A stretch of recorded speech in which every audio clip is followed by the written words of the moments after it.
Hi everyone, my name is Ashley Metcalf and I'm with Indian Health Service. We have a few brief tutorials on this site that we hope will help you better understand contract support cost and its calculations. This presentation will cover Indirect CSC, or ICSC. There are some very important definitions to understand when talking about Indirect CSC. Please see the training video on definitions or the policy at 631G to review some of the following definitions. The part of the policy that starts to talk about Indirect CSC specifically is 6-3(2)(e). Some important points that we wanted to point out is a section that identifies that in determining the amount of CSC funding required in relation to the awardee's IDC, areas should review the awardee's cost allocation plan, its associated IDC proposal, its approved IDC negotiation agreement, and the requirements of 25 U.S.C. Section 5325A 2-3. There are two different ways to arrive at a negotiated indirect CSC need amount. One is the use of a negotiated IDC rate. Two is negotiating indirect type cost. The CSC workgroup also approved and incorporated a new version of the calculation template used to help determine indirect CSC need in negotiations. That can be found at Exhibit 6-3-F. When using a rate, if an awardee's IDC rate is applicable to a fiscal year that is more than 3 years old, IHS will not provide IDC associated with the application of that IDC rate. This can be confusing, so we tried to provide an example in the policy. The rate applicable to the current FY is considered current, and the rate applicable to the previous FY shall be considered 1 year old. For example, in FY 2017, a rate agreement for FY 2014 is the oldest rate that will be used in these calculations. That being that FY 17 is the current, FY 16 is 1 year old, FY 15 is 2 year old, and FY 14 is 3 year old, so it's the last year that it can be used. When using a rate, an important new part of the policy to note is 6-3.2E1A and 6-3.2E1B. These outline the steps that will be taken to estimate the indirect CSC need prior to the contract year and the determination of the final amount for indirect CSC need, including the estimate being based on whether the total direct cost of the total healthcare program reflected in the IDC rate agreement or other documentation of prior year expenditures demonstrates expenditures of at least the eligible secretarial amount. Again, this can be found and outlined in Section 6-3.2E1A and 6-3.2E1B. There was a lot of time taken in the work group in incorporating these new parts of the policy. They're also very detailed, so please be sure to review them and raise any questions that you have with your area. The policy also identifies that for the final determination of indirect CSC need, or final reconciliation, that the fixed with carry-forward rate or the final rate applicable to the contract funding year will be applied. If the IDC rate that is applicable to the contract year is not available within 90 days after the end of the performance period, at the awardee's request, IHS shall apply the fixed with carry-forward rate for the funding year 1 year prior, or the final rate for the funding year or 2 years prior. There is a transitional period for this through FY 2017. Once final reconciliation is complete and both parties agree on the amount of indirect CSC funding, the parties shall enter into a bilateral amendment or modification setting forth the amount as the indirect CSC funding required under the ISDA for the award. This was also incorporated in the new policy. The second way to arrive at a negotiated indirect CSC amount is negotiating a lump sum indirect type cost. This is a lump sum amount for indirect type cost. It may be negotiated with awardees that do not have negotiated IDC agreements with their cognizant agency or that request such a negotiation even if they have a negotiated rate. These costs are for overhead or indirect type cost. As with all IDC, however, the negotiation of indirect type CSC funding must ensure that the amounts are consistent with the definition of CSC in 25 U.S.C. Section 5325A 2-3. Indirect type must be renegotiated not less than once every 3 years, but they can be renegotiated more frequently at the awardee's option. Another important new incorporation into the policy is The alternative methods for calculating IDC associated with recurring service unit shares. This is found at 6-3.2E3. It's also relative to the calculation of indirect CSC calculation. There's two ways that can be chosen in calculating this. Alternative A, the IHS and the awardee negotiate based on a detailed analysis. Or alternative B, it's the awardee's option to elect a simplified method and use a 97% and 3% split, where 3% of the service unit funding will be considered IDC. It's important to note that this applies to all new and expanded in the new policy, and it only applies to ongoing contractors under the few circumstances identified, including tribal request, or new or expanded PFSA or joint venture added to the ongoing contract, or a new type of cost in the IDC pool resulting in a 5% overall change in the value of the IDC pool. The application of the 97.3 or negotiation of a total amount is limited to the new or expanded PFSA only, or to the new type of cost added to the IDC pool, unless the tribe proposes to negotiate for ongoing contracts. Let's take a look at the negotiation template. Again, that can be found in Exhibit F of the new policy, and it's what negotiators will use to help determine your indirect CSC need for the year. This is what the negotiation template that was incorporated into the new policy looks like. Let's go over each section to identify updates and how the calculations calculate. The first thing that looks different than some of the previous estimation tools the agency uses is the top part. It's really meant to capture a full notation of the year and what's going on at the point that the estimation was made. So the first thing that would happen is the year would be populated for this particular template.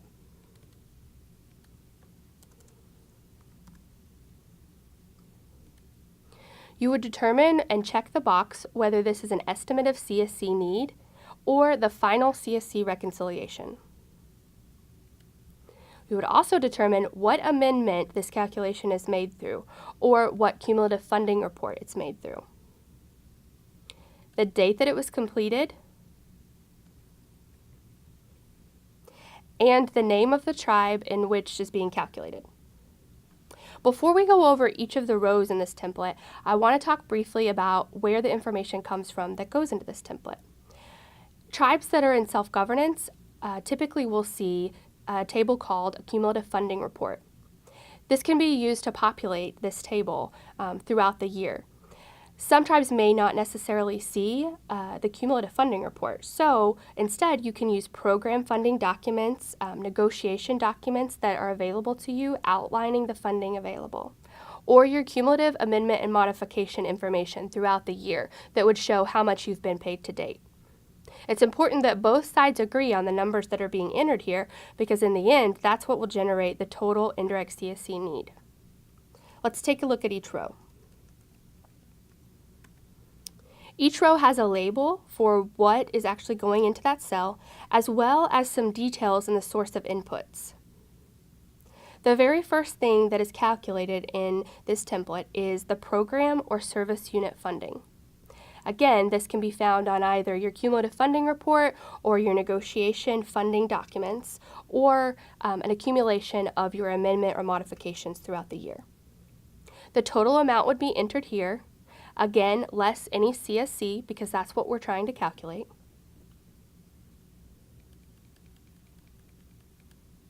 The next row, A1, is for expenditures from carryover funds for which CSC was not funded previously, net of pass-through and exclusions. This is something that the IHS will not know, so it is up to the tribe to input this number.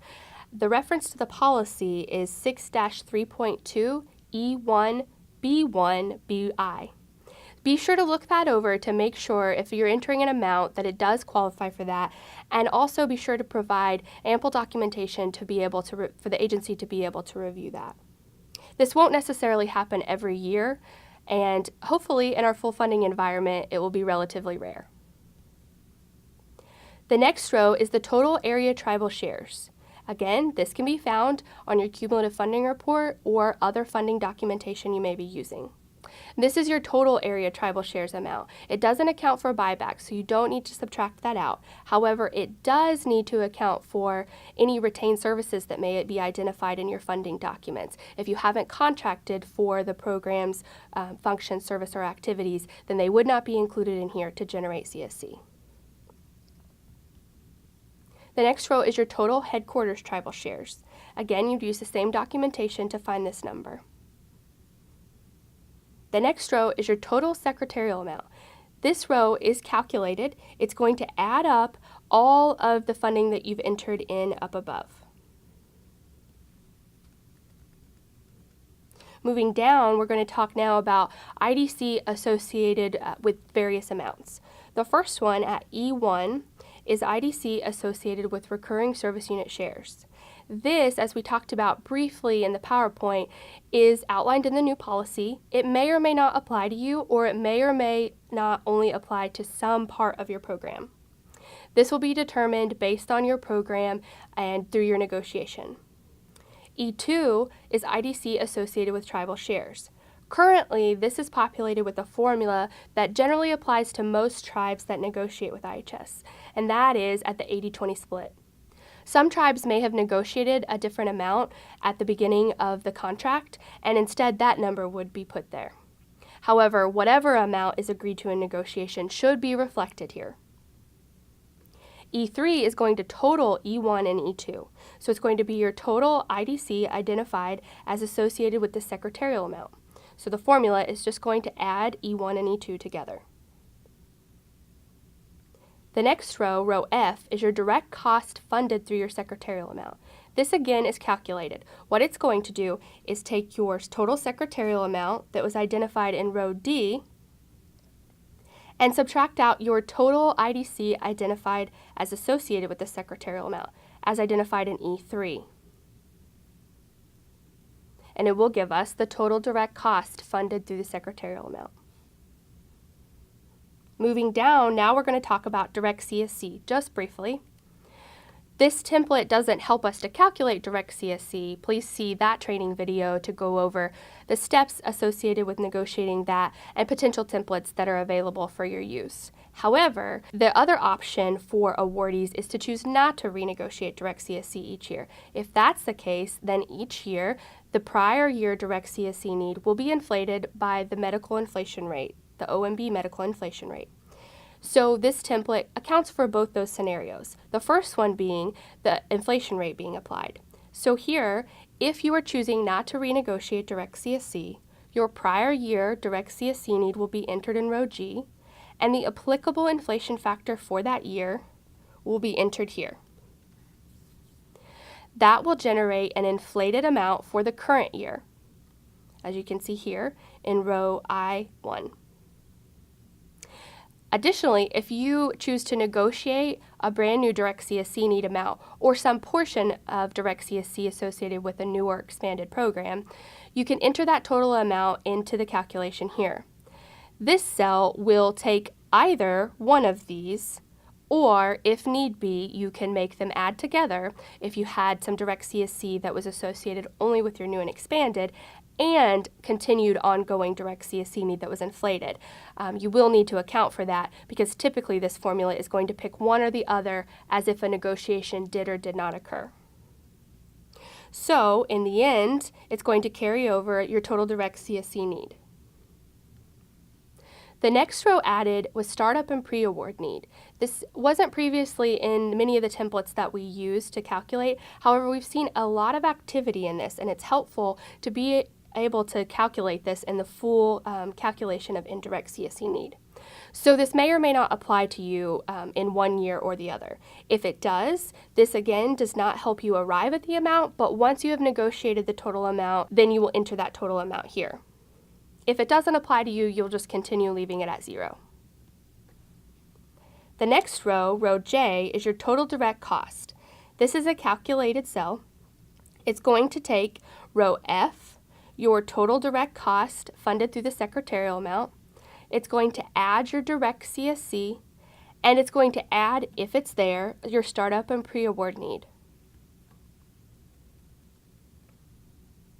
Moving down, Once we get to the total direct cost, we're going to go to row K, your pass-throughs and exclusions. This is going to be determined based on your rate agreement negotiated with your cognizant agency. IHS is going to try to act as consistently as possible with that rate, but it is important to focus on this in negotiations to ensure both sides agree on the total amount that's identified as the exclusion amount and agree that it's consistent with the rate agreement. Once you've negotiated that amount, you will hard enter it into the cell, and the next row will calculate your direct cost base.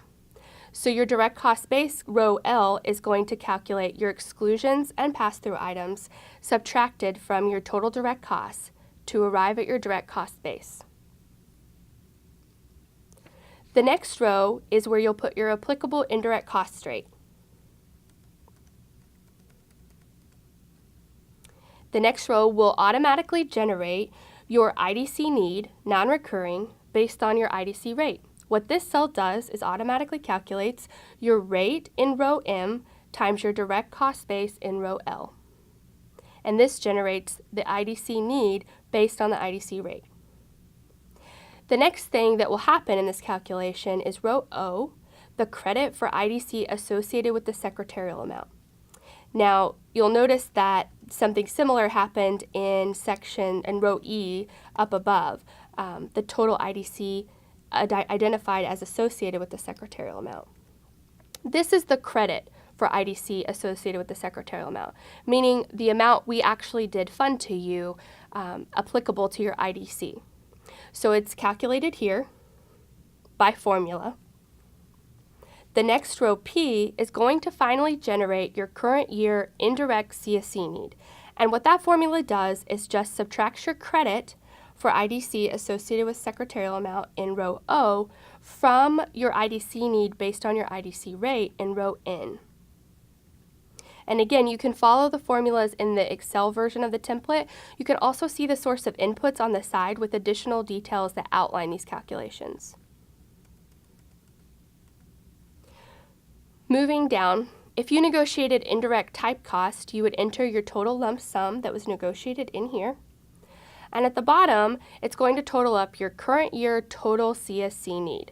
So this is going to include your direct CSC, your any potential startup and pre-award that you had, your indirect CSC, and or your IDC type cost lump sum amount.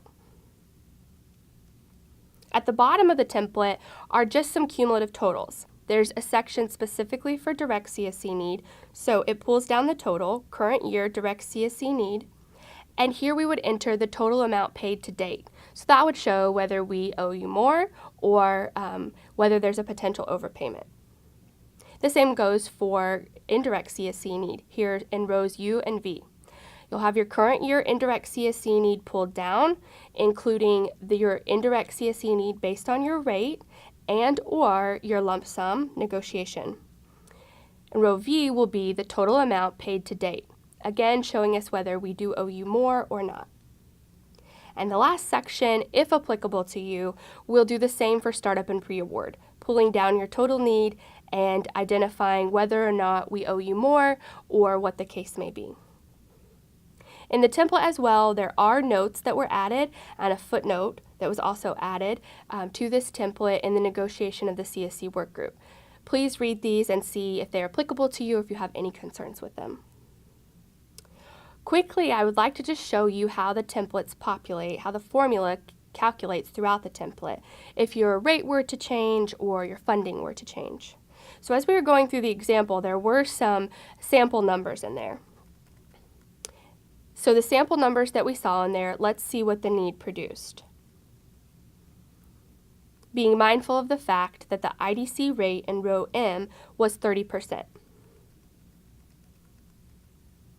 The total CSC need was $299,487. Now, throughout the year, things can happen, and things may change. Additional funding may be received, rate changes may happen, going up or down, new programs may be assumed. So this template really is a fluid document throughout the year, used to help bring a consistent way of calculating the CSC at any point during the year. So let's just take for an example, what would happen if the rate did change? Again, just so we can be clear, the need was at $299,487. So let's say the rate jumped up to 32%. The need, of course, as a result, jumps up to $315,581. That's an example of one of the changes that can happen really at any given point during the year. What would happen at that point is you would need to provide the updated rate and documentation to the area, and they would update those calculations and pay you. The same, however, can happen for the rate going down. It was at 30%.